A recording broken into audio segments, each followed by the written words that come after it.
Hello dear students, welcome back to our class। हम लोग पढ़ रहे हैं क्लास 7 के चैप्टर नंबर 5 और ये हमारा तीसरा टॉपिक है जो कि है ट्रांसवर्सल ऑफ पैरेलल लाइंस। ठीक है, तो डियर स्टूडेंट्स, मैंने यहाँ पे दो पैरेलल लाइंस ड्रॉ किए हुए हैं। पैरेलल लाइंस किसको कहते हैं? कोई भी दो लाइंस को हम पैरेलल तब कहेंगे जब उनके बीच में कोई कॉमन पॉइंट नहीं होगा। ठीक, तो ये जो दो पैरेलल लाइंस है, let it be L and M. ये हमारे पास लाइन एल है और ये हमारे पास लाइन एम है। ठीक, अब हम इसके ऊपर एक ट्रांसवर्सल ड्रॉ करते हैं। मान लीजिए ये मैंने एक ट्रांसवर्सल ड्रॉ किया, लाइन पी।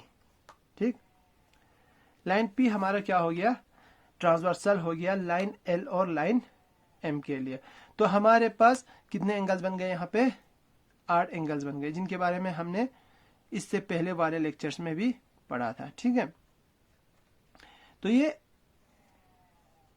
8 एंगल जो है, angle 1, angle 2, angle 3, angle 4, angle 5, angle 6, angle 7 and angle 8।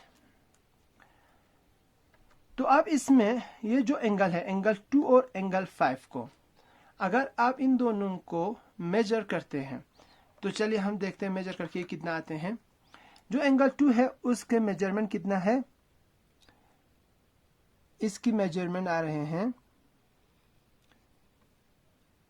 इसको हम कैसे मेजर करना है? सेंटर पे रखना है और एक आर्म को हमारे जीरो के साथ कोइंसाइड करना है। ठीक, फिर इसके बाद हमें देखना है कि ये कितने डिग्री तक जाता है। तो ये जा रहा है 116 डिग्री। कितने डिग्री है ये? 116 डिग्री। इसी तरह से अगर आप एंगल 5 को देखते हैं, वो उसको भी आप चेक कर सकते हैं। तो वो कितने आ रहे हैं? 110, 15 एंड 116। ठीक है, तो इस तरह से आप ये कंफर्म कर सकते हैं कि एंगल 2 और एंगल 5 क्या है, इन दोनों का मेजरमेंट जो है वो सेम है। यानी angle 2 is equal to angle 5। Angle 2 और एंगल 5 में क्या रिलेशन है? इसको हम करस्पॉन्डिंग एंगल्स कहते हैं। तो जो कॉरस्पॉन्डिंग एंगल्स है, करस्पॉन्डिंग एंगल जो है वो क्या है? Are equal. ये दोनों करस्पॉन्डिंग एंगल्स, एंगल 2 और एंगल 5 क्या आ गया? इक्वल आ गया। ठीक है, इसी तरह से एंगल 1 और एंगल 6 भी क्या है? करस्पॉन्डिंग एंगल्स है। तो ये दो एंगल्स भी क्या होंगे? इक्वल होंगे। इसी तरह से एंगल 3 और एंगल 7 भी करस्पॉन्डिंग है, एंगल 4 और एंगल 8 भी करस्पॉन्डिंग एंगल्स है। तो जब कभी हमारे पास दो पैरेलल लाइंस होंगे और उसके ऊपर एक ट्रांसवर्सल होगा, तो उसके जो पेयर ऑफ करस्पॉन्डिंग एंगल्स है वो हमेशा क्या होते हैं? इक्वल होते हैं। इसको आप बाय ट्रेसिंग मेथड भी चेक कर सकते हो। ठीक है, अब यहाँ पे देखिए, ये तो हमें पता चल गया कि जितने भी हमारे पास कॉरस्पॉन्डिंग एंगल्स है वो क्या होते हैं? पेयर ऑफ कॉरस्पॉन्डिंग एंगल जो है वो इक्वल होते हैं। ठीक, अब आप ये बताइए, क्या एंगल 1 और एंगल 3 इक्वल होगा? हमने पिछले क्लास में भी पढ़ा था ये। एंगल 1 और एंगल 3 क्या ये दोनों इक्वल होंगे? शाबाश। क्यों इक्वल होगा? क्योंकि ये दोनों है pair of vertically opposite angles. अब एंगल 1 और एंगल 6 भी क्या है? एंगल 1 और एंगल 6 भी क्या है? इक्वल है। क्यों इक्वल है एंगल 1 और एंगल 6? एंगल 1 और एंगल 6 क्यों इक्वल है? क्योंकि जो हमारा पहला रिजल्ट आया था, pair of corresponding angles equal होते हैं। तो एंगल 1 और एंगल 6 क्या है? पेयर ऑफ करस्पॉन्डिंग एंगल्स है। तो जब पेयर ऑफ करस्पॉन्डिंग एंगल्स क्या होते हैं? इक्वल होते हैं। ठीक है, तो इसका मतलब एंगल 1 और एंगल 3 भी इक्वल है, एंगल 1 और एंगल 6 भी इक्वल है। इट मीन्स एंगल 3 और एंगल 6 भी क्या आ गया? इक्वल आ गया। तो हमें इससे पता चल गया कि एंगल 3 और एंगल 6 भी क्या है? इक्वल है। अब इन दो एंगल्स के बीच में कौन सा रिलेशन है? शाबाश, हमारे पिछले लेक्चर को आप रिमाइंड कीजिए। तो इस वाले एंगल और इस वाले एंगल को हम क्या कहते हैं? Alternate interior angles. क्या कहते हैं हम इसको? Alternate interior angles. तो हमारे पास एक और रिजल्ट आ गया कि जब भी हमारे पास दो पैरेलल लाइंस और एक ट्रांसवर्सल होगा तो उसमें अल्टरनेट इंटीरियर एंगल्स भी क्या होंगे, इक्वल होंगे। ठीक है, इसी तरह से एंगल 4 और एंगल 5 भी क्या होगा, इक्वल होगा। ठीक, अब आप एक और रिजल्ट की तरफ हम जाते हैं। एंगल 3 और एंगल 4 का सम कितना होगा, एंगल 3 प्लस एंगल 4 का सम कितना होगा, एंगल 3 और एंगल 4 180 डिग्री का होगा। क्यों होगा 180 डिग्री का, क्योंकि ये लीनियर पेयर ऑफ एंगल्स बनते हैं। ठीक, इसी तरह से अब देखो एंगल 3 और एंगल 4 इक्वल टू कितना आ गया, 180 डिग्री आ गया। एंगल 3 और angle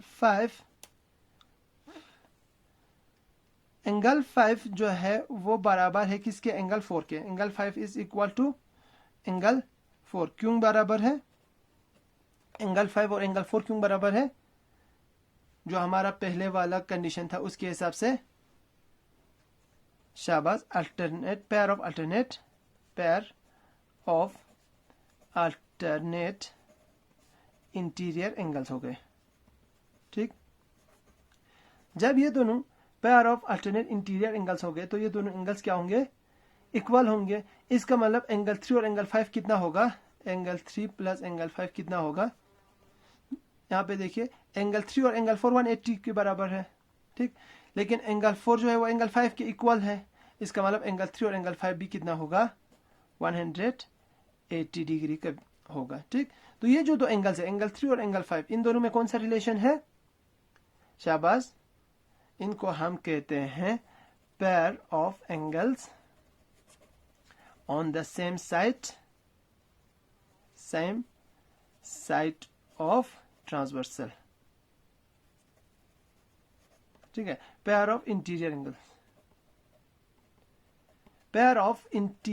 angles on the same side of transversal, यानी ट्रांसवर्सल के सेम साइड में जो इंटीरियर एंगल्स है वो दोनों भी क्या आ गए, वो दोनों आ गए 180 डिग्री के बराबर। यानी जब कभी भी हमारे पास दो पैरेलल लाइंस होंगे और उसके ऊपर एक ट्रांसवर्सल होगा तो उस वक्त जो हमारे पास pair of interior angles on the same side of transversal है वो क्या होगा, वो हमेशा होते हैं सप्लीमेंट्री। क्या होते हैं, सप्लीमेंट्री।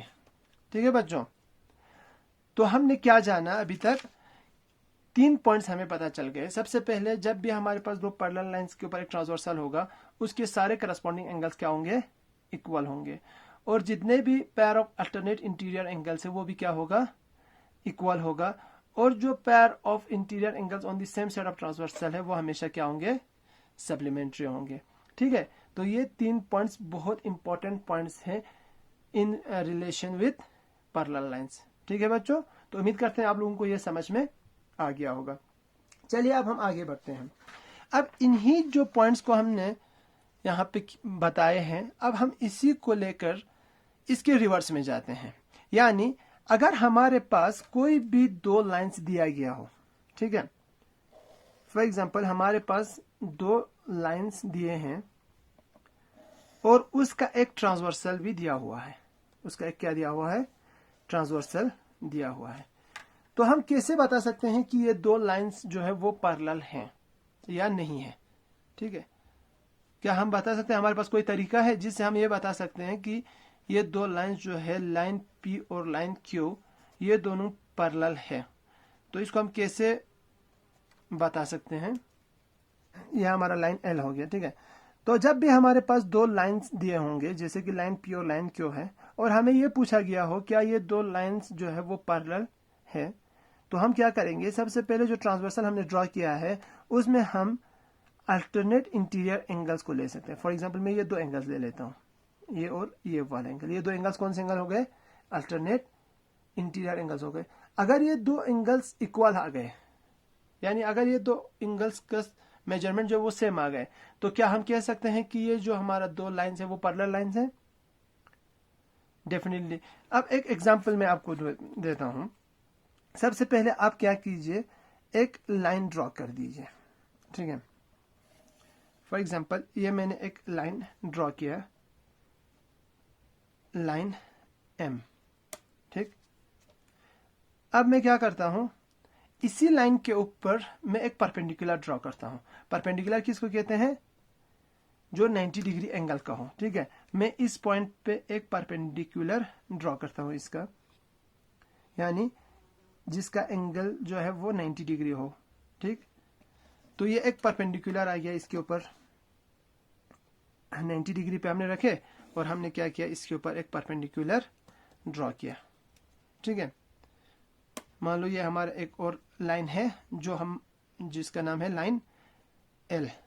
लाइन एल जो है लाइन एम के ऊपर क्या है, परपेंडिकुलर है, ठीक है, यानी ये 90 डिग्री का है। इसी तरह से हम जो लाइन एल है इसके ऊपर भी एक परपेंडिकुलर ड्रॉ करते हैं। क्या करना है, सबसे पहले यहाँ पे 90 डिग्री का एंगल बनाएंगे, ठीक, और इसको हम ज्वाइन करते हैं।